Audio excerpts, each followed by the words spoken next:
Hello and welcome to another episode of Hope is Kindled, a podcast devoted to the way stories shape us, sharpen us, and sometimes save us. Today, we set out on one of the most formidable and foundational literary journeys in history, the Iliad by Homer. I have to admit something at the start. This episode has stressed me out more than almost any other. The Iliad is such a vast, voluminous work that I know I could never do it full justice. I've really only studied certain passages and sections closely, and the poem itself feels like the kind of work you carry with you over a lifetime, rather than something you can cover in a single sitting. Much of the Iliad is already part of our collective consciousness. Its stories, its heroes, its tragedies echo through history, art, and literature. And yet, when you sit down with it, the sheer weight of the poem can be overwhelming. The form is challenging, too. It took me a while to find its rhythm, and even then, I only felt it in some passages more than others. Still, I could sense the beauty and power behind it. I know in my heart that I owe this poem another look, and another after that one, and so on and so forth.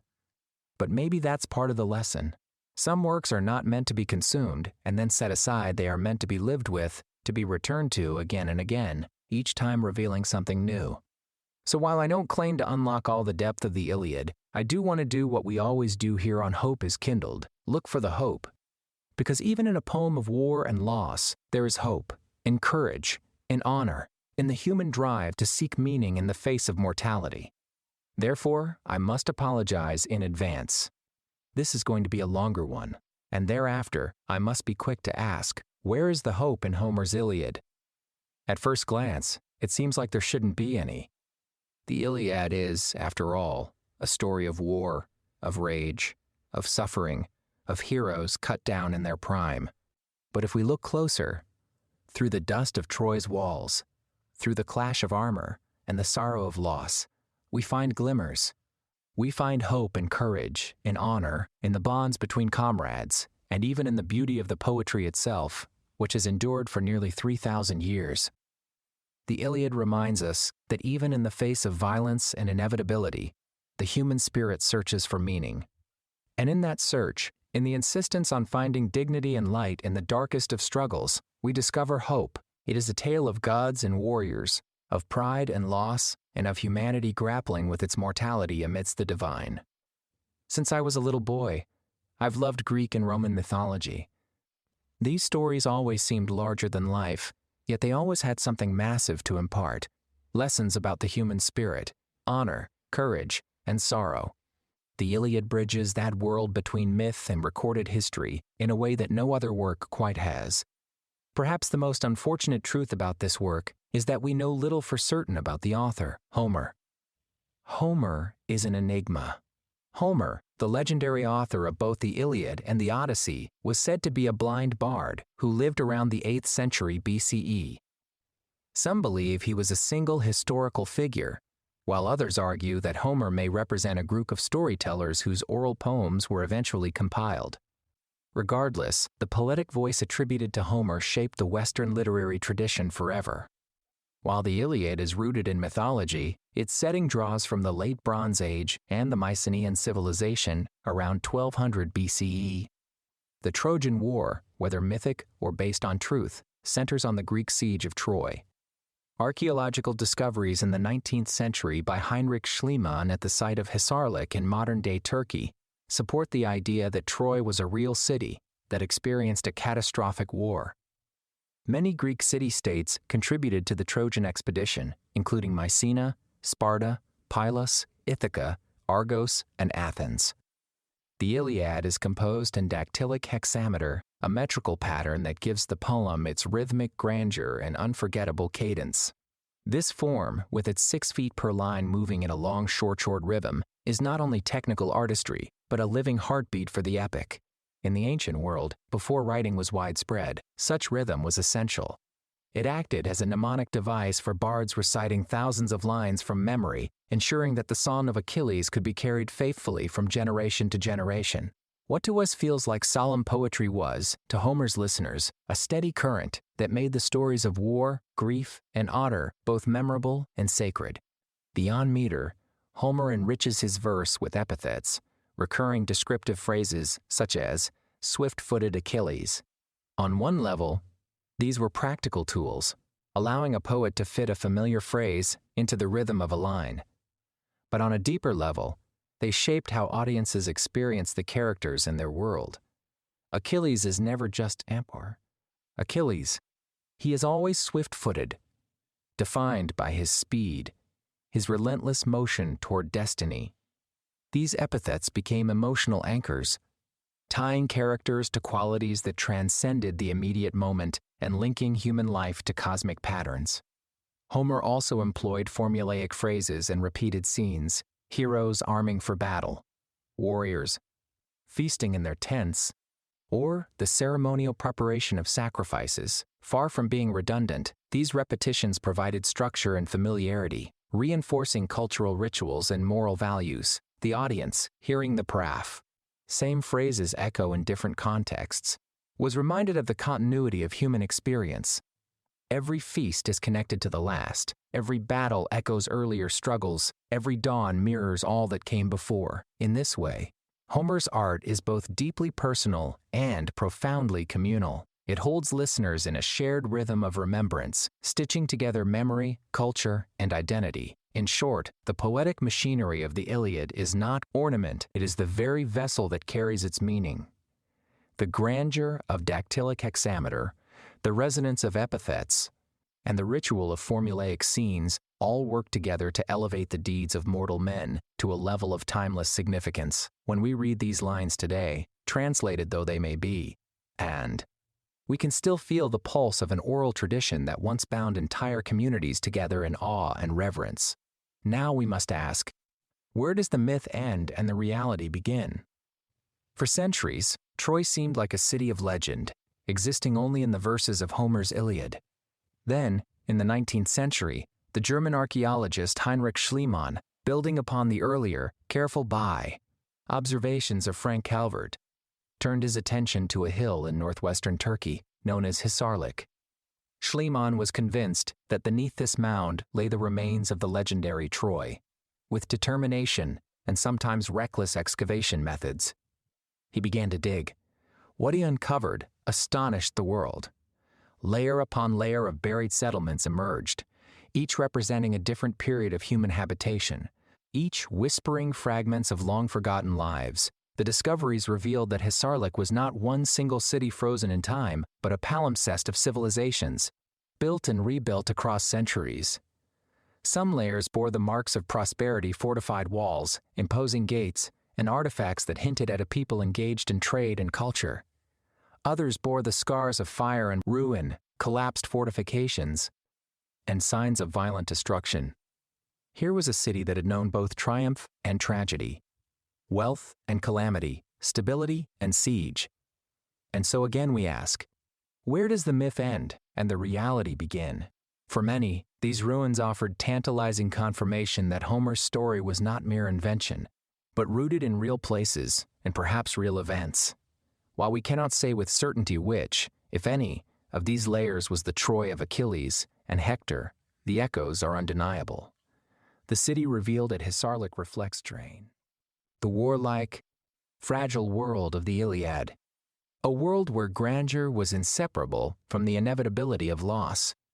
Schliemann's work, imperfect though it was, breathed new life into the old tale, collapsing the distance between archaeology and myth, between stones in the earth and the verses that immortalized them. Even today, Hisarlik forces us to wrestle with that same question.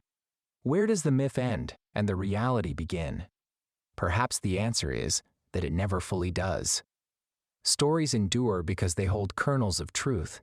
Whether in archaeology, in memory, or in the human condition itself, the stones of Troy stand as silent witnesses, their ruins forever entwined with Homer's lines, reminding us that myth and reality are not opposing realms, but two sides of the same enduring human story. As for the major players, they are all worthy of mention at the very least. You might wish to pull up a map of the Aegean Sea to get some perspective. I always like to do that myself. Let's start with the Greek coalition of city-states and major leaders, the Achaeans.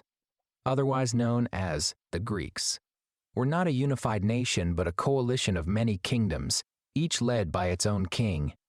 Homer's catalog of ships in Book the Second lists 29 contingents and over 1,000 ships, offering a mythologized snapshot of the political geography of the Mycenaean age. Some of the most significant contributors include Mycenae, King Agamemnon, commander-in-chief of the Greek forces, a powerful and ambitious leader whose quarrel with Achilles sparks much of the poem's central conflict. Sparta, King Menelaus, husband of Helen, whose abduction by Paris of Troy ignited the war. Pylos, King Nestor, the wise and elderly counselor who often provides historical perspective and seeks peace among the Greeks. Ithaca, Odysseus, the cunning strategist and eloquent speaker. Later, he becomes the hero of the Odyssey. Silanus, Ajax the Greater, son of Telamon, known for his towering strength and valor. Locris, Ajax the Lesser, swift and fierce, though later cursed for his arrogance. Argos, an important contingent under Diomedes, who emerges as one of the fiercest and most heroic warriors in the epic. Crete, King Idomeneus, a loyal and capable commander who contributes a large fleet. Boeotia, Athens, and Thessaly, these regions contribute warriors under various chieftains, including Menestheus of Athens and Protesilaus of Phylace, the first Greek to leap ashore at Troy and the first to die. Phthia, the homeland of Achilles, led by the Myrmidons under his command. Achilles is the poem's central figure, embodying the full tragic arc of wrath, loss, and redemption. Together, these forces form a rich tapestry of alliances, rivalries, and personalities, reflecting both the unity and fragility of the Greek war effort. And the Iliad is not about the whole Trojan War. Instead, it focuses on a brief but crucial period, the wrath of Achilles. It's a war story, but it's not a celebration of war. It is a profound meditation on rage, pride, grief, and the thin line between glory and ruin. Its legacy is immense. The Iliad inspired Virgil's Aeneid, shaped medieval epics, and echoes in everything from Shakespeare's Troilus and Cressida to pop culture Troy 2004, the Percy Jackson series, and even video game Sanaya, like Assassin's Creed Odyssey. The tactics, characters, and moral dilemmas presented in Homer's work still appear in modern military studies and leadership ethics. At its core, the Iliad explores profound themes: honor and glory. Warriors seek Clio's glory to achieve immortality through remembrance. Fate and mortality. The inevitability of death looms, prompting reflections on life's purpose. Wrath and reconciliation. Achilles' anger and eventual reconciliation highlight the complexities of human emotion. When we approach the Iliad with Shakespeare in mind, the poem's tragedies feel both familiar and deeply resonant, so that is how we shall proceed in our overview of the major characters. Like Shakespeare's plays, Homer's epic is not only about battles, and Kindled is about human frailty, pride, ambition, love, and loss. The characters of the Iliad would feel right at home on Shakespeare's stage. Achilles as a tragic hero. At the heart of the Iliad lies Achilles, whose wrath propels the poem. Like Hamlet or Macbeth, Achilles is torn between conflicting drives, honor, grief, rage, and fate. His refusal to fight after Agamemnon's insult, followed by his uncontrollable vengeance after Patroclus' death, mirrors the tragic arc of Shakespeare's great heroes, a man of immense greatness undone by his own by Kai. Consuming passion. His humanity shines through even in rage, and his reconciliation with Priam at the end gives him a tragic nobility akin to Lear cradling Cordelia. Hector as the noble victim. If Achilles is the tragic hero, Hector is the tragic victim, the noble defender of Troy, caught in a role he cannot escape. Like Brutus and Julius Caesar, Hector knows the odds are against him, yet he fights out of duty, love for his family, and loyalty to his city. And his death at Achilles' hands is not just a battlefield loss, but the shattering of Troy's hope. His farewell to Andromache is as poignant as any moment in Shakespeare, echoing Othello's or Macbeth's final recognitions of what must be lost. Agamemnon as a flawed ruler. Agamemnon embodies the Shakespearean theme of the flawed king. Like King Lear, His pride blinds him like Henry IV, his authority rests on shaky ground. His quarrel with Achilles is less about justice and more about ego, and it sets the stage for destruction. Shakespeare often showed how a ruler's pride could unravel an entire kingdom. Agamemnon does the same. The chorus of suffering. In Shakespearean tragedy, the people, the soldiers, the families, the witnesses, often form a kind of chorus, bearing the weight of the hero's downfall. In the Iliad, the chorus is vast, armies clash, but it is wives, children, and parents who grieve. Think of the wailing women of Troy, or the fathers watching their sons fall in battle. Like Shakespeare's stage directions of weeping and lamentation, Homer does not let us forget the cost of war. Fate and the gods. Both Homer and Shakespeare understood fate as a force larger than any character. In Macbeth, the witches whisper destiny, while in the Iliad, the gods play on the battlefield like meddling nobles, pushing mortals toward doom. Yet in both, the tragedy is that humans still make choices, often the wrong ones, that hasten their fall. The universal tragedy. In the end, the Iliad is like Shakespeare's great tragedies, because it shows us human greatness, shadowed by human weakness. Its characters are immense in stature, but deeply flawed in spirit. Their glory is temporary, their suffering eternal. And yet, within that tragedy, there is beauty, the kind of beauty Shakespeare gives us in Hamlet's soliloquies or Lear's madness. Homer, like Shakespeare, insists that in looking honestly at tragedy, we find something enduring, compassion, wisdom, and the hope that our lives might rise above destruction. There are moments in this work that shake the world around me. For instance, after Patroclus is killed, Achilles breaks down. He knows his fate is sealed, and yet he returns to battle, not to survive, but to restore his sense of honor and humanity. In one of the most beautiful scenes, after killing Hector, Achilles meets Hector's father, Priam. And in that moment, warrior and grieving king, murderer and mourning father, they weep together. The psychological richness of this moment is staggering. It's as if Homer is saying, yes, humans are capable of great violence, but we are also capable of empathy, of recognition, of grace. Midway through the Iliad, amid the chaos of battle and the thunder of clashing shields, we find a haunting moment of clarity, a shining philosophical gem embedded in the bloody terrain of the Trojan plain. It is spoken by Sarpedon, prince of Lycia, a Trojan ally and son of Zeus. But in this moment, he is not divine. He is utterly, painfully human. He turns to his comrade Glaucus, and in what reads like both a lament and a battle cry, he lays bare the impossible truth of war and life itself. Man, supposing you and I, escaping this battle, would be able to live on forever, ageless, immortal, so neither would I myself go on fighting in the foremost, nor would I urge you into the fighting where men win glory. But now, seeing that the spirits of death stand close about us in their thousands, no man can turn aside, nor escape them. Let us go on and win glory for ourselves, or yield it to others. Sarpedon, a Trojan ally and son of Zeus, voices the tragic heroism of the Iliad. There is no escape from death, he says, so the only choice is to face it with honor.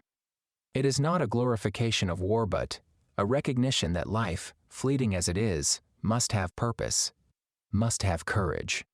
This is the human condition, to struggle, to fight, to lose, and to find meaning even in loss.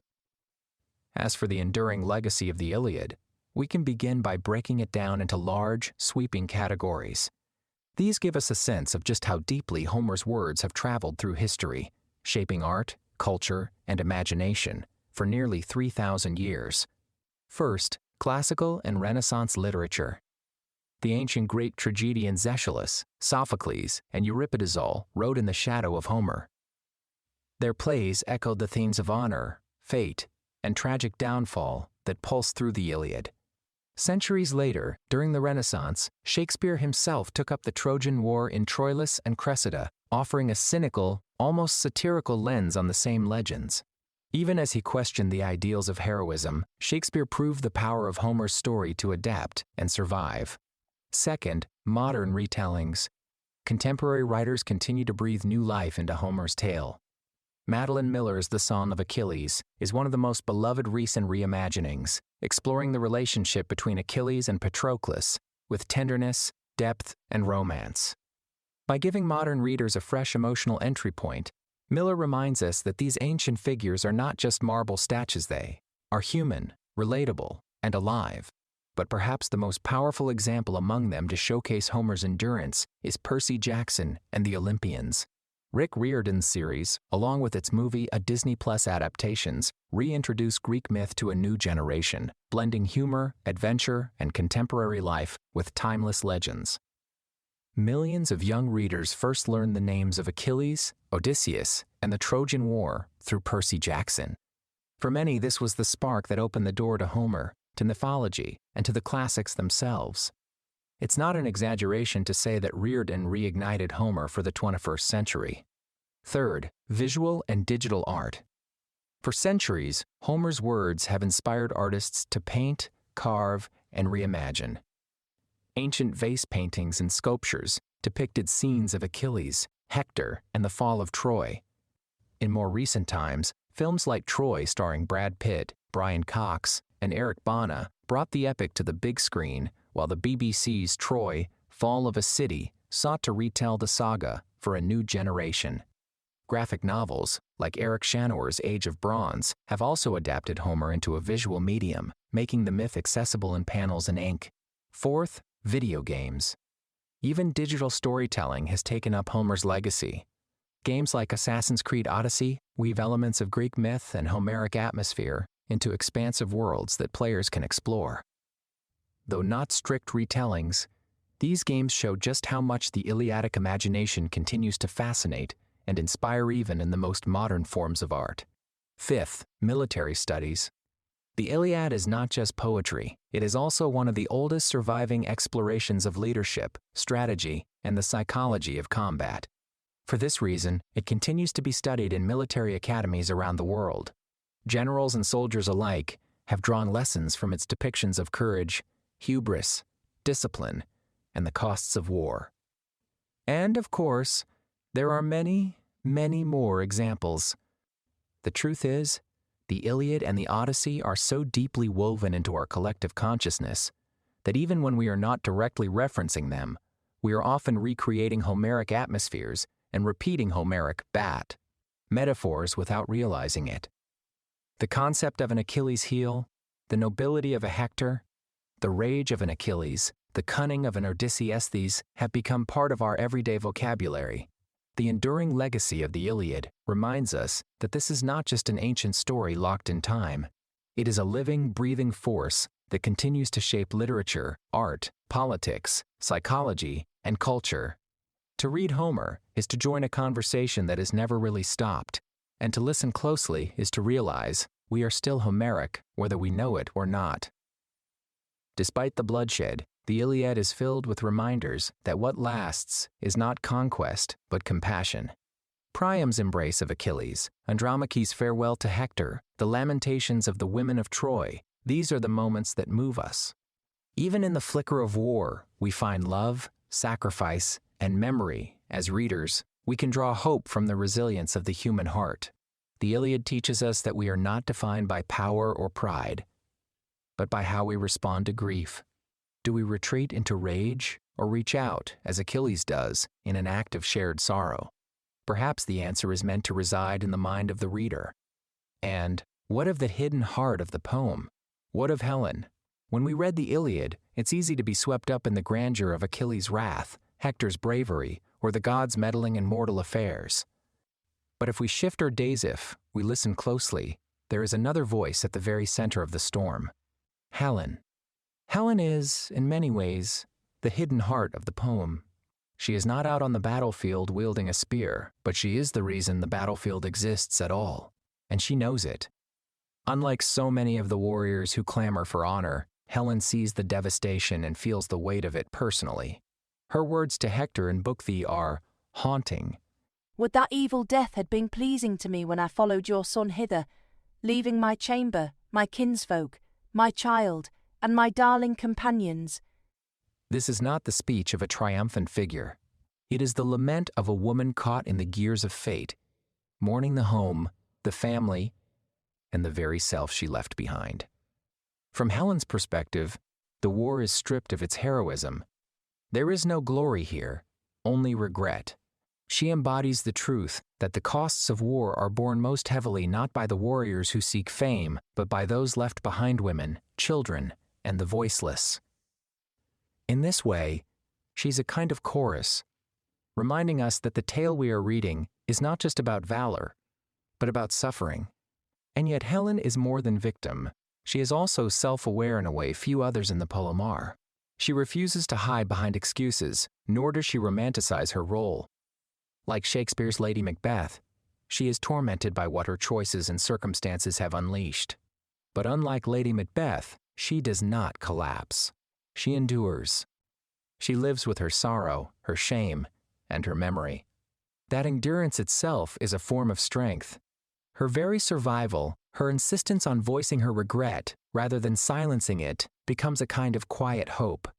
The warriors of the Iliad may win or lose battles, but Helen teaches us something different, that even in tragedy, there can be clarity, honesty, and the courage to keep living.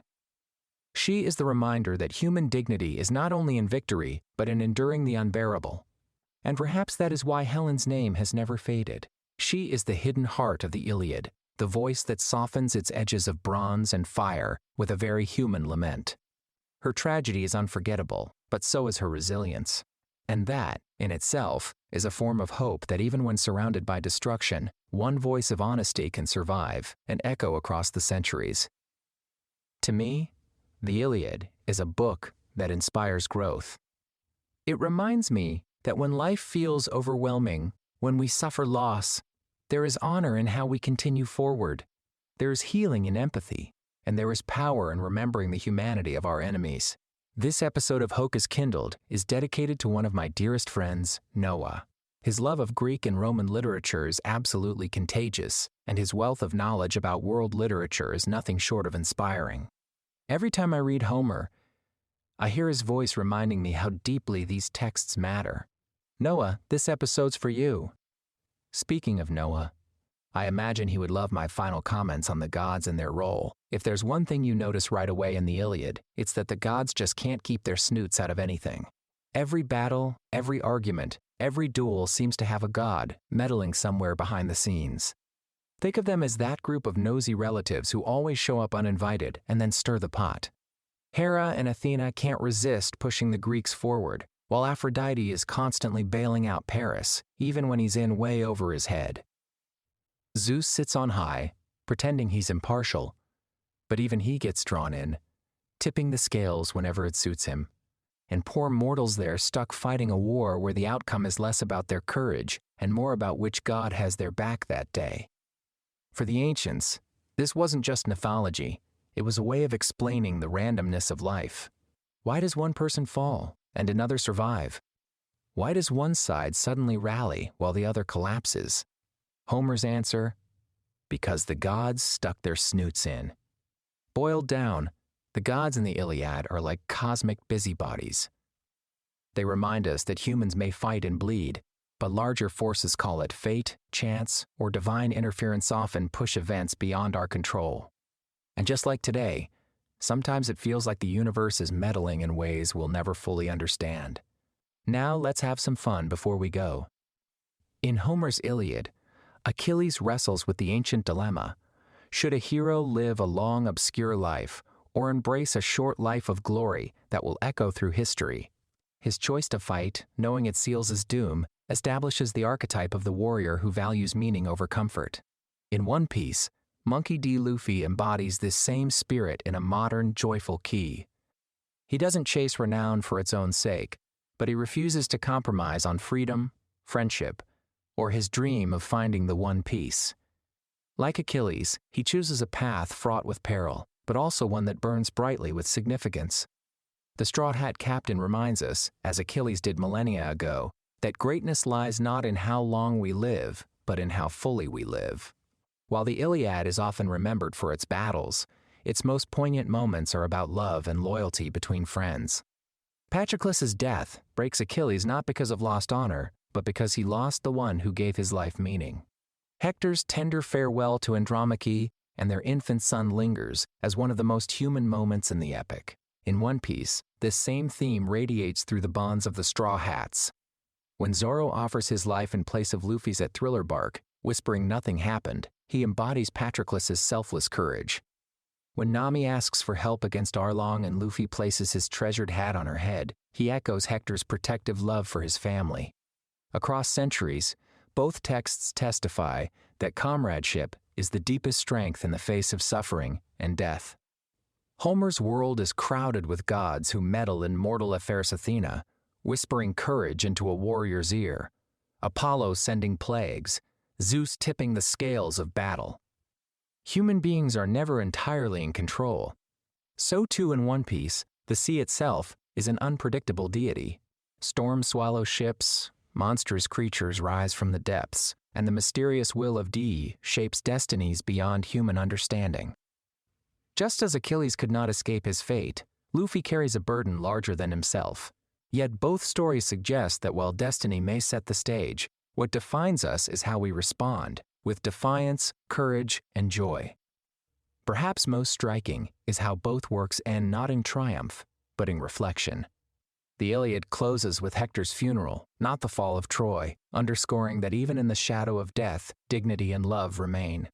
One Piece, though still ongoing, continually circles back to the idea of legacy. Roger's last words ignite a new era. Whitebeard declares that the One Piece is real, keeping the flame of hope alive. These moments remind us that stories outlive storytellers, and that hope can ripple forward long after lives are lost. Both Homer and Oda insist glory, love, and hope are not destroyed by death. They endure. When I first read the Iliad in Latin in school, my teacher, Mr. Mackenzie, told us that these warriors were larger than life. But their struggles, fear, pride, love were our own. Years later, when I sat with my sons to watch One Piece, I realized that Oda had tapped into the same current of timeless human experience. These stories, separated by 3,000 years, remind us that whether on the plains of Troy or the seas of the Grand Line, people search for meaning, loyalty, and hope. For me, it's comforting to think that the human heart hasn't changed much since Homer's time. We still long for friendship, still wrestle with fate, and still believe that our dreams can change the world. To anyone facing hardship, doubt, or struggle today, I offer this thought. The heroes of the Iliad were not immortal. They were afraid. They made mistakes, but they stood and they hoped. And so can we. Next time on Hope is Kindled, we will sail with Odysseus in the Odyssey as he seeks home and identity through strange lands, gods, monsters, and the boundless sea. Until then, remember Sarpedon's words, and may your journey too be one of meaning. Let us go on and win glory for ourselves, or yield it to others. And, as always, good journey.